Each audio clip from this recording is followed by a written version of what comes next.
예, 저희는 격주로 고린도전서 말씀을 보면서 은혜를 나누고 있습니다. 지난번에도 한번 언급했던 것 같습니다. 자, 인도의 간디는 이런 말을 했습니다. 나는 예수를 좋아한다. 그런데 기독교인은 싫어한다. 왜냐하면 그들은 예수를 닮지 않았기 때문이다. 이렇게 얘기했습니다. 여러분은 어떻게 생각하시나요? 동의하시나요? 우리는 오늘날 이 간디의 말을 마음속에 새기면서 우리가 신앙생활을 하면 좋겠다 생각해 보게 됩니다. 그럼에도 불구하고 예수님은 우리의 인간의 연약함을 잘 아셨죠. 그래서 예수님도 나를 따르라 라고 말씀하셨지 그리스도인을 따르라 라고는 말씀하지 않으셨습니다. 그래서 우리가 세상을 살아가고 있기 때문에 눈에 보이는 것들, 또 주변에 보이는 사람, 환경, 여기에 집중할 수밖에 없는 것이 사실입니다. 저희가 격주로 보고 있는 이 고린도 교회 또한 그 당시 헬라의 철학과 그 사람에게 시선을 두었습니다. 또한 예수님이 아닌 세상의 지혜를 따름으로 문제가 생겼던 교회였죠. 그렇다면 왜 고린도 교회는 이렇게 타락되었을까요? 우리는 이미 이 문제를 이전 설교를 통해서 살펴봤습니다. 우선 고린도 교회는 영적인 미숙아가 많았다는 것입니다. 고린도 교인들은 구원의 기쁨은 경험하는 사람들이었습니다. 하지만 구원의 기쁨 그 이상으로 성장할 수가 없었습니다. 이미 경험해 보신 분들은 다 아실 것입니다. 예수님의 십자가가 인격적으로 다가오게 되면 우리는 구원의 기쁨이 우리 마음속에 찾아옵니다. 율법의 죄 아래서 자유하게 되었기 때문이죠. 하지만 이 자유를 이 십자가가 아닌 당시 헬라 철학 안에서 이 자유를 찾게 되면 고린도 교회와 같이 잘못된 그런 신앙을 가질 수 있다는 것을 오늘 이 고린도 전서는 말씀해주고 있습니다. 그렇게 세상을 추구하다 보니 교회 내에 문제가 생겼을 때도 세상 법정에 교회의 문제를 송사하는 것들을 지난주 우리가 살펴봤었죠. 그래서 지난번에는 너희는 장차 예수님과 같이 세상을 심판할 자로 부르심 받았는데 그 부르심에 합당한 자로 살지 못하고 왜 여전히 세상의 노예로 살아가느냐 이렇게 사도 바울이 질타하는 모습을 봤습니다. 지난번에도 십자가 없는 자유, 세상의 지혜나 헬라 철학 안에서 구가하는 자유는 그 자유는 죄에게 관대함을 준다 이렇게 말씀드렸습니다. 죄에게 관대함을 주게 되면 이 복음의 생명력은 약해집니다. 캐나다에도 십자가를 잃어버린 교회가 많이 무너져가고 있습니다. 창조의 질서를 왜곡한 인권을 주장하죠. 동성애와 하나님 없는 천국을 만들어 보려 하지만 세상은 점점 더 악해져 가는 것들을 우리가 눈을 통해 직접 보고 있습니다. 이러한 잘못된 자유에 대해서 바울은 오늘 본문 12절에서 이렇게 얘기합니다. 우리 다 같이 한번 읽어볼까요? 12절. 자, 시작.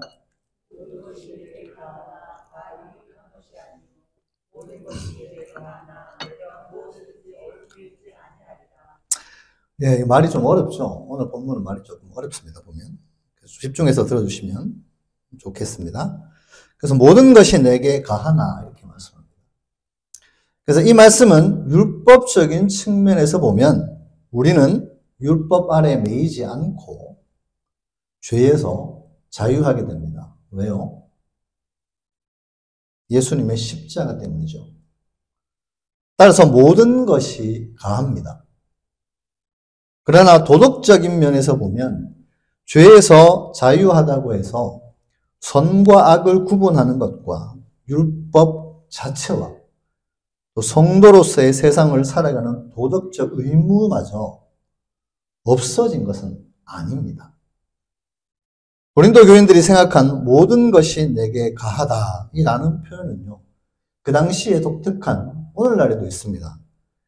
그 당시 그 헬라어 표현으로는 아디아포라라는 그런 관습이 있었습니다. 굳이 한국말로 번역하면 이 아디아포라라는 뜻은 도덕적으로 중립적인 문제, 그리고 어떤 선택의 문제라고 할 수 있습니다. 이 표현을 잘 이해하기 위해서는 아디아포라라는 당시 관습을 우리가 좀 살펴봐야 합니다. 아디아포라라는 뜻은 본질적으로 선도 아니에요. 그리고 악도 아닙니다. 그런데 어떻게 사용하느냐에 따라서 신앙적으로 유익할 수도 있고 또 해로울 수도 있는 것을 말합니다. 예를 들어 볼게요. 음식과 신앙의 문제가 있습니다. 어떤 사람들은 돼지고기를 먹죠. 저희는 돼지고기 먹죠. 근데 어떤 사람들은 종교적인 이유로 돼지고기를 먹지 않습니다. 돼지고기를 먹는 것이 본질적으로 죄인가요? 아니죠. 그런데 이 상황에서 이 돼지고기는 아디아포라가 됩니다.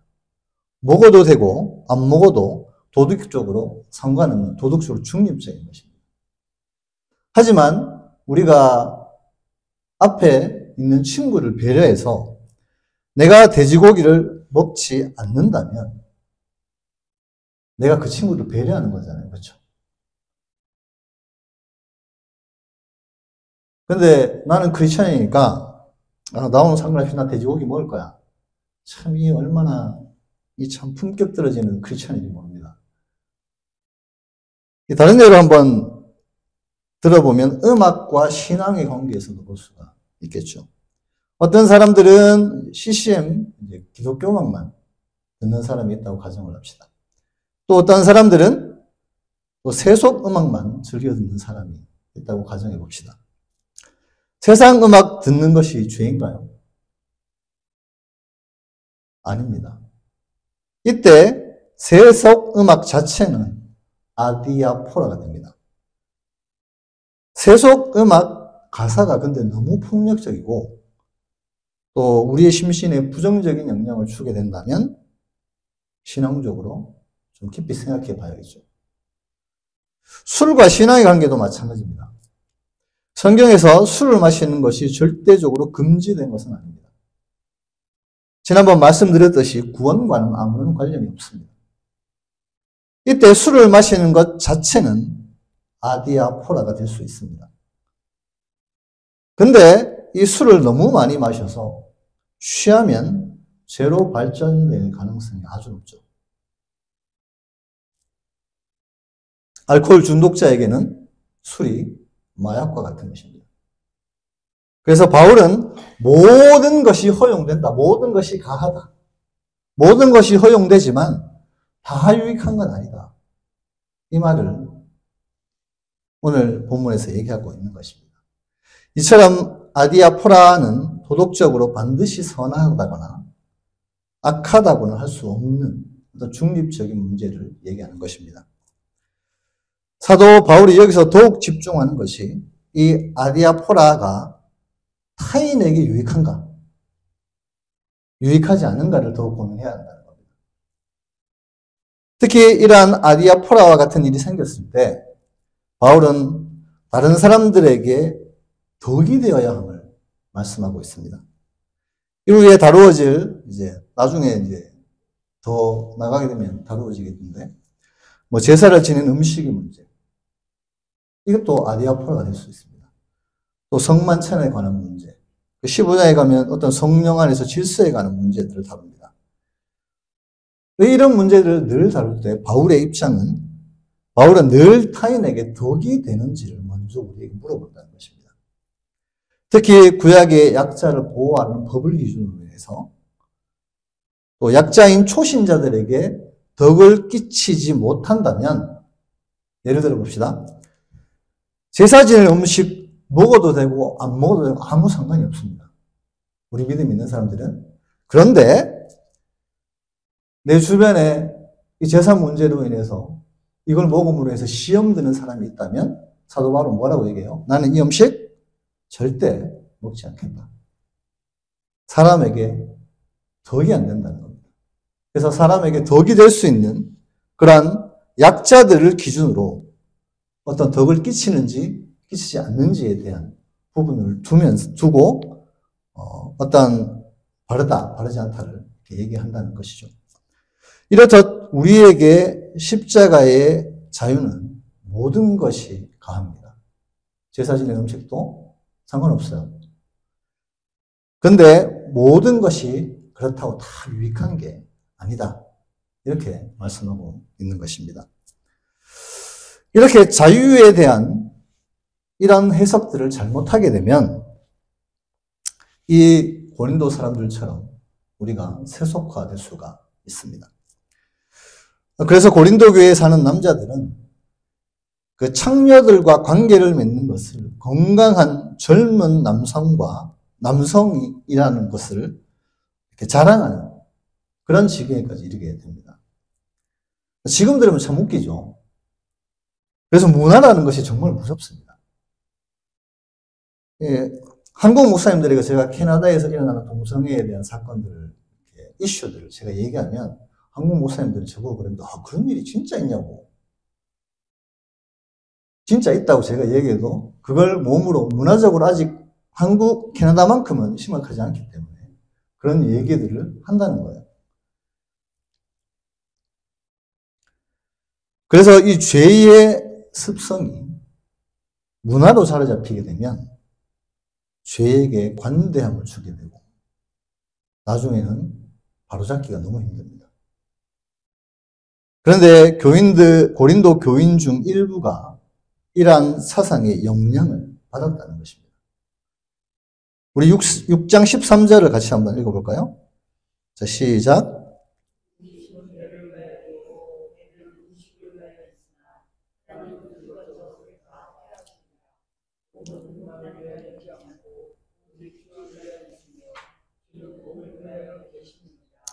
이 말씀도 되게 어렵죠. 뭐 말장난같이 느껴지는데. 음식은 배를 위해 있고 배는 음식을 위해 있으니 하나님은 이것저것을 다 패하신다. 이렇게 말씀합니다. 좀 더 쉽게 설명해 보겠습니다. 음식과 배, 우리 배 있죠, 이거. 이 배의 관계에서 우리가 배고프면 밥을 먹죠. 맞나요? 네. 배는 음식을 필요로 합니다. 그리고 음식은 배를 위해서 존재합니다. 하지만 언젠가 우리가 죽게 되면 우리 육체의 배도 없어지고 이 안에 있는 음식도 어떻게 돼요? 없어지죠. 그래서 음식과 배가 중요한 것 같지만 영원한 것이 아니라는 겁니다. 그래서 다 폐해진다는 겁니다. 그런데 이러한 논리가요, 고린도 사람들은 배가 고프면 밥을 먹듯이 성적인 욕구가 생기면 충족하면 되는 거 아닌가, 이렇게 생각했다는 것입니다. 그래서 후반절에 바울은 말합니다. 그리고 우리의 몸은 단순히 욕구를 채우기 위해 존재하는 게 아니라고 말씀합니다. 그리고 하나님을 위해 존재하는 것이라 이렇게 얘기하고 있습니다. 예를 들어 봅시다. 내가 내 돈 주고, 여러분 차 다 갖고 계시죠? 여러분들 돈 주고 다 사셨죠? 여러분 거죠, 그렇죠? 분명히 내 차입니다. 그런데 내 차라고 해서 아무 때나 운전하면 돼요? 아닙니다. 신호도 지켜야 됩니다. 스피드 리밋도 있는데 그것도 지켜야 됩니다. 교통 법규를 따라야 되죠. 우리의 몸도 마찬가지라는 것입니다. 내 몸입니다. 그렇죠? 내 몸이지만 아무렇게나 내 마음대로 사용하면 안 된다는 겁니다. 하나님이 원하시는 방법대로 사용해야 된다고 말씀하는 것입니다. 고린도 사람들은 그냥 배고프면 밥을 먹듯 몸이 원하는 대로 하면 되지 않냐. 그 세속적인 문화에 묻혀서 이렇게 생각을 했습니다. 하지만 바울은 아니다. 몸은 하나님을 위해 거룩하게 사용돼야 돼. 이렇게 가르치고 있는 것입니다. 식욕 아주 중요하죠. 먹고 사는 게 아주 중요합니다. 어디 가서 맛있는 음식 내가 좋아하는 사람들과 먹는 것이 얼마나 행복한지 모릅니다. 성욕도 아주 중요하죠. 우리가 부부 생활을 하는 건데 성욕이 얼마나 중요한지 모릅니다. 하지만 더 중요한 것은 그 자유를 악을 위해 쓰지 말 것을 말씀하고 있는 것입니다. 베드로도 이와 비슷한 얘기를 합니다. 2장 16, 16절을 같이 한번 읽어보겠습니다. 자, 시작. 너희는 자유가 있으나 그 자유로 악을 가리는 데 쓰지 말고 오직 하나님의 종과 같이 하라.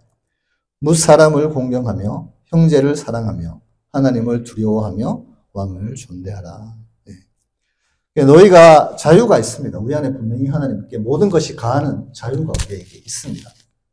하지만 그 자유를 우리 양심에 하나님께서 말씀해 주실 때 그걸 악을 위해 사용하지 말라는 거예요. 그래서 오직 하나님의 종과 같이 하라. 지난번에도 말씀드렸죠. 형제들아 너희가 자유를 위하여 부르심을 받았으나 그러나 그 자유로 육체의 계를 삼지 말라고. 사도 바울은 그렇게 얘기했습니다. 베드로도 또 얘기하죠. 뭐라고 얘기하나요? 자유를 악을 가리는 데 쓰지 말라는 것입니다. 그리고 무사람을 공경하며 이렇게 되어 있는데 이 무사람을 영어 표현으로 보면 everyone이라고 되어 있어요. 모든 사람을 어떻게 하라고요? 공경하고 형제를 사랑하며 중요합니다. 하나님을 두려워하는 것. 하나님을 두려워하는 것. 그리고 왕을 존대하라고 합니다.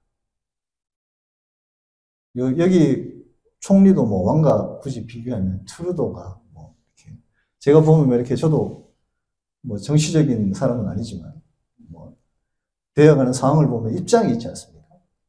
그래서 왕이 미울 때가 있어요. 한국도 지금 마찬가지죠. 얼마나 많은 복잡한 문제 속에 있습니까? 그런데 여러분 베드로 전서의 별명이 뭔지 아십니까? 베드로 전서는 소망의 서신이라고 얘기합니다. 여러분 베드로 전서가 쓰여졌을 때 그 당시 왕이 누구였는지 아십니까? 베드로 전서가 쓰여졌을 때 그 당시 왕이 누구였을까요? 네로 황제였습니다. 네로 황제. 네로 황제는 여러분들 들어봤죠? 어떤 왕이었습니까? 기독교를 핍박하는 왕이었습니다. 그런데 베드로가 지금 이런 말을 하고 있습니다. 뭐라고 얘기하고 있습니까? 하나님을 두려워하고. 근데 그 핍박 가운데 가장 많은 핍박을 받는 사람들이 누굴까요? 베드로 자신이겠죠. 근데 그 왕을 존대하라고 합니다. 쉬운 고백이 아니죠. 저도 나름대로의 정치적인 입장이 있습니다. 그 입장을 내려놓고 하나님을 두려워함으로 누굴요? 왕을 존대하라고 얘기합니다. 이 당시에도 정치적으로도 사회적으로도 문제가 많이 있었죠. 그런데 이 베드로가 집중하기를 원하는 것은 무엇입니까? 정치입니까? 아닙니다. 하나님을 두려워하라고 얘기합니다. 이렇게 많은 문제가 있는 세상 속에서 이 고린도 교회마저 문제가 있는 것입니다. 그런데 그 문제 많던 고린도 교회가 지금 존재할까요? 존재하지 않습니다. 역사적으로 흩어졌습니다. 근데 지금은 뭐만 남았습니까? 하나님의 말씀만 남았습니다. 하나님은 문제가 많은 고린도 교회에 관심이 있을까요? 아니면 사도 바울의 마음에 관심이 있을까요? 여러분, 사도 바울의 마음에 관심이 있습니다.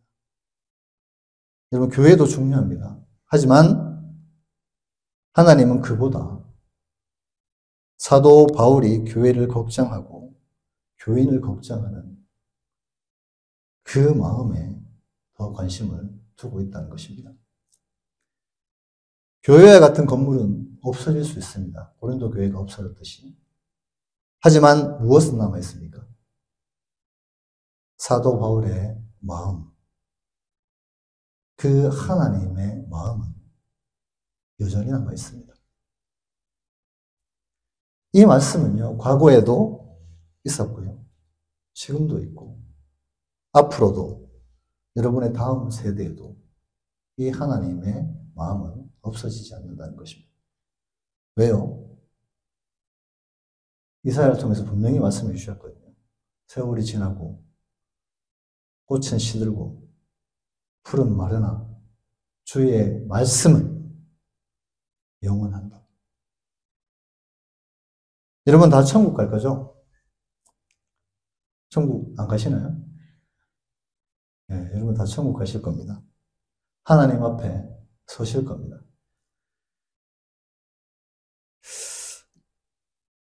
하나님께서 여러분 통장 잔고에 관심이 있을까요? 없을까요? 하나님께서 여러분 통장 잔고에 관심이 있으실까요? 없으실까요? 관심이 있습니다. 하나님 왜 그게 관심이 없으시겠어요? 많은 목사님들은 죽을 때 돈 안 가져간다고 하나님 여러분 돈에 관심 없다고 말씀하시는 분 많더라고요. 하지만요, 성경을 꼼꼼히 한번 읽어보십시오. 성경을 꼼꼼히 읽어보면 하나님은 돈에 관심이 되게 많으십니다. 왜냐면요, 성경에서 가장 많이 언급되는 주제가 뭔지 아십니까? 사랑입니다, 사랑. 네. 그리고 두 번째가 뭔지 아세요? 돈입니다. 믿기 힘드시죠? 왜냐면요, 이 돈만큼 사람의 마음을 시험하기 좋은 게 없습니다. 근데 그 돈 여러분 거예요? 하나님 거예요? 네, 하나님 거죠. 하나님은 여러분이 그 물질을 어떻게 썼는지 하나님은 거기에 관심이 있습니다. 그 물질을 통해서 여러분이 하나님 앞에 어떤 마음을 가지고 살았는지 거기에 관심이 있습니다. 나중에 그 마음을 가지고 여러분을 판단하실 것입니다. 여러분 죽을 때 돈 가져가요? 안 가져가요? 안 가져갑니다. 하지만 가져가는 게 있습니다. 뭐 가져가요?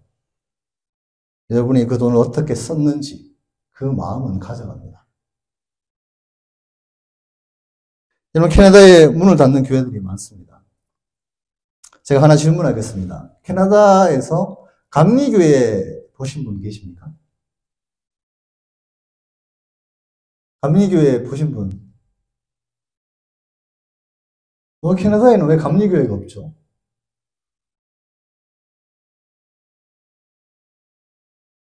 캐나다의 역사를 보면 감리교회가 지금의 유나이티드 처치로 보면 됩니다. 유나이티드 처치 되게 많죠, 여기. 근데 그 당시 교회의 연합을 한참 강조했던 시기에